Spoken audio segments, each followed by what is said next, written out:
Hello everyone and welcome back to Mysterious Murmurs. I know many of you use these videos to fall asleep, so before you drift off I'd love it if you could leave a comment letting me know where you're listening from around the world. Also don't forget to like and subscribe if you're enjoying this video. Story name: The Cellar Knows the Truth. The rain came down in sheets that night, slapping against the roof like desperate fingers. The old house sat at the edge of town, wrapped in fog, its windows dark like dead eyes. Inside, Sam Holloway wiped his hands on his jeans and looked at the locked cellar door. His father had told him never to go down there. Some things belong to the dark, the old man used to say, and if you pull them into the light, they'll take you with them. Sam never believed in ghost stories. But after his father died and left him this house, the warnings started to feel less like superstition and more like a threat. The first few nights, it was small things: a scratching sound beneath the floorboards, a low whisper that might have been the wind. Then came the dreams. The cellar door stood open, yawning like a mouth, and something with too many fingers reached for him from below. He always woke up before it touched him, sweat-drenched and gasping. Tonight, though, the dream followed him into waking life. He heard it, a voice, faint but clear, calling his name from behind the cellar door. "Sam, I know the truth." His stomach clenched. The voice was familiar. Too familiar. It sounded like his father. He grabbed a flashlight and pressed his palm against the wooden door. It was warm. That wasn't right. The house was always cold, especially in the basement. But the wood beneath his fingers felt like living skin, pulsing with something deep inside. The whisper came again. "Let me out, Sam." His father was buried 6 feet under in St. Mary's Cemetery. He had seen the casket lowered into the ground himself. But that voice, that damn voice, he had spent 32 years hearing it, the rough edge of it, the way it dipped low when his father was tired or angry. And it was coming from behind the door. His fingers found the latch. The old brass lock was cold and heavy. He hesitated. Every instinct in his body screamed not to do this. But he had to know. With a slow breath, he unlatched the lock and pulled. The door creaked open, revealing a black hole of stairs leading down into nothingness. He stepped inside. The smell hit him first, damp earth and something rotten. His flashlight cut through the dark, revealing stone walls lined with deep scratches. Something had clawed at them. No, not something. Someone. A shape moved in the shadows. Sam froze. A figure stood at the bottom of the stairs. Its posture was wrong, slightly bent, like it had spent too long in a cramped space. The face, when it lifted, was his father's. But the eyes were wrong. They were too dark, like twin pits of oil. And the mouth stretched too wide when it spoke. "You finally let me out," it said. Sam stumbled back, but the thing moved fast, too fast, up the stairs and into the house. He tried to slam the door shut, but it was stronger, pushing against him with a strength that wasn't human. "You buried me alive, Sam," it whispered, its breath hot and foul against his face. "Now it's your turn." A hand shot out, grabbing his wrist. The fingers were cold, dirt-streaked, with broken nails. Sam screamed. Then, just like that, the world flipped. He was falling.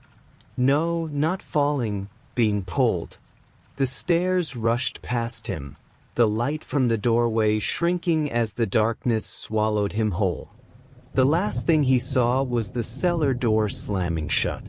And from the other side, his own voice whispered, I know the truth. The darkness swallowed him whole.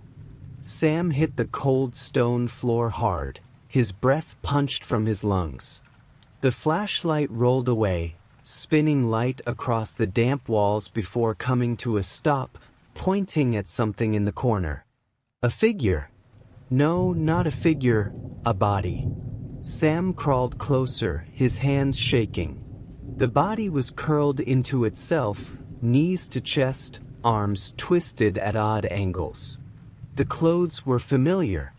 His father's old flannel shirt, torn and caked in dirt. The skull was bare in patches, hair matted and rotted away. It had been here a long time. But that wasn't possible. His father had died last year, buried in a coffin, a funeral attended by neighbors and friends. And yet, here he was. A deep, slow breath came from behind him. Sam turned too fast, his head slamming against the low ceiling. Pain burst behind his eyes, but he barely registered it. The thing that had his father's face stood there, watching. You see now, it said. Sam shook his head, his breath coming in short, panicked gasps. No, this isn't real. The thing smiled, teeth too many, lips stretched too thin. It is. You just don't want to believe it. Sam's mind raced. His father, his real father, had warned him about the cellar. Had told him never to open the door. Never to let it out. Not because of some ghost story, but because something else had already taken his place. Something had crawled up from this cellar years ago, wearing his father's skin. And Sam had never noticed. You lived with me for years, it said, tilting its head. Never questioned the little things. The way I looked at you when I thought you weren't watching. The nights you woke up with scratches you couldn't explain. Sam tried to push himself up, but the air had grown thick, heavy like tar. His limbs wouldn't move fast enough. The thing took a step forward. I was patient, it whispered. I waited for him to die. I waited for you to come back. Because now, it grinned, its mouth splitting wider, dark gums and yellow teeth glistening in the flashlight beam. Now, I have a new face to wear. Sam screamed. The light flickered. The last thing he saw before the darkness took him was his own reflection in those black, endless eyes. And then, upstairs, the cellar door creaked open. A man stepped out, stretching his limbs, rolling his shoulders. He turned to the hallway mirror, straightening his posture, fixing his face. It was Sam Holloway. Or at least, something that looked like him. The rain had stopped. The night was quiet. And in the basement, where the real Sam had once stood, the whispering began again. Let me out. But the whispering went unheard. The thing wearing Sam Holloway's skin smiled at its reflection. It flexed its fingers, testing them, feeling the strength in the muscles, the weight of the bones. Grinned.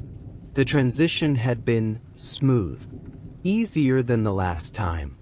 It turned away from the mirror and walked through the house, moving with perfect ease, as if it had always belonged. It ran a hand along the wooden banister, inhaled deeply, taking in the scent of old pine and dust. The house welcomed it back. Outside, the rain had stopped, but the air was still thick with mist. The streets were quiet, the town asleep. Perfect. Sam, or rather, the thing that had taken his place, picked up the phone from the kitchen counter. He scrolled through the contacts with practiced ease, stopping at one name. Julie, his sister. The thing smiled and pressed the call button. It rang once, twice. Then her voice, groggy with sleep. Sam? It's almost midnight. You okay?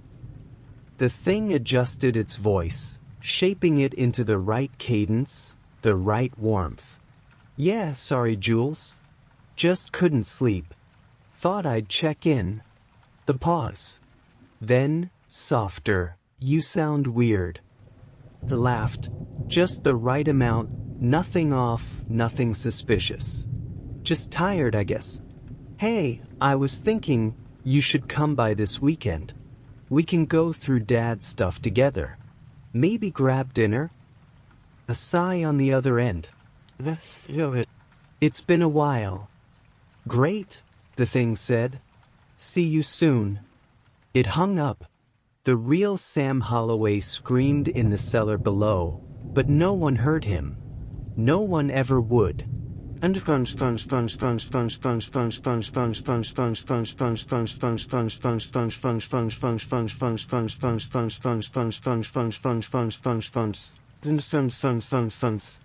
the next morning, the thing lived Sam's life as if it had always been his. It drank coffee, read the news, even nodded to the neighbor as he walked to get the mail. When the mailman passed, he waved. Normal. Routine.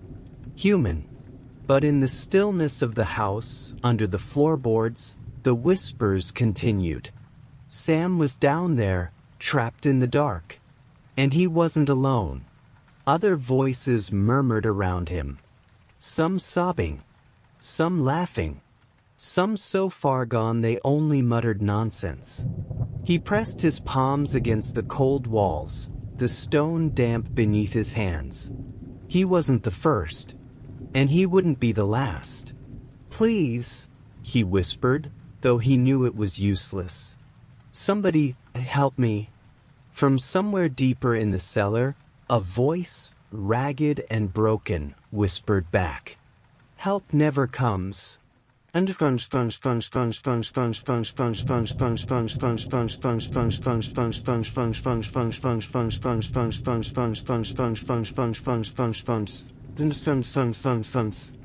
Julie arrived that weekend.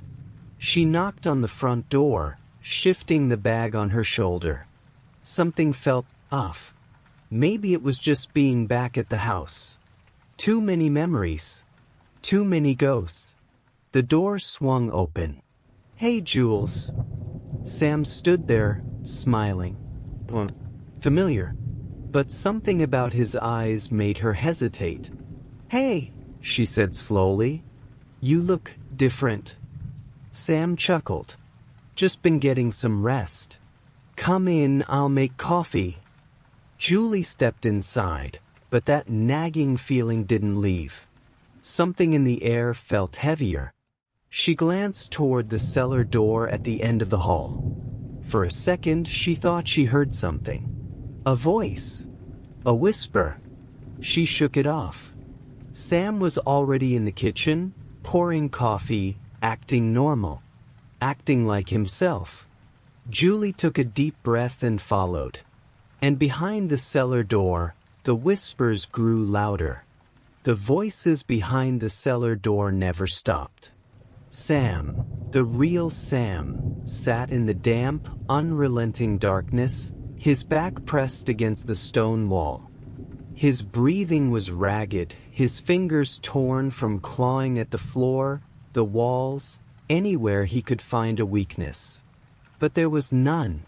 He wasn't alone. Shapes moved in the dark. Not fully human anymore. Some had been here for decades, maybe longer. Their voices were twisted, barely words anymore, just murmurs of despair. Some sat in silence, empty and broken, their bodies little more than husks. And then there were the others, the ones that whispered things Sam didn't want to understand. You'll forget soon, one voice rasped close to his ear. Sam flinched, pressing himself deeper into the cold stone. Forget what? He croaked. His throat was raw from screaming. The sun, the voice breathed. The taste of food. The way the wind feels on your skin. The sound of laughter. It all fades little by little. No, Sam whispered. No, I won't forget. Laughter bubbled from the darkness, A dozen voices, cruel and knowing. You will. And Sam felt it. The cellar was taking something from him. His memories weren't as sharp as they should be. He tried to picture his own face, and the details were slipping. His father's voice, his childhood home, even the color of the sky. It was all unraveling, thread by thread. He pressed his fingers to his temple, desperate to hold on to himself. He had to get out. He had to warn Julie. Somewhere above, the house creaked. Footsteps moved across the floor. And then, her voice. Julie. Sam pushed himself to his feet, his heart hammering. She was upstairs. He ran to the door, pounding on it with what little strength he had left. Julie. Julie, don't trust it. It's not me. His voice was hoarse, barely more than a rasp. But he kept screaming, kept pounding. But upstairs, Julie heard nothing. In the kitchen, Julie wrapped her hands around a mug of coffee. Something still wasn't right. Sam sat across from her, smiling, talking like he always had. And yet, the way he moved was too precise. The way he blinked, too measured. He wasn't fidgeting like he usually did when he was nervous. His eyes didn't crinkle at the corners when he smiled. You okay? She asked, trying to keep her voice casual. Sam tilted his head, just slightly. Of course, why wouldn't I be? Julie forced a laugh. I don't know. You just seem different. Sam's smile didn't falter. Grief changes people. Julie nodded slowly. Yeah, I guess it does. But the unease gnawed at her.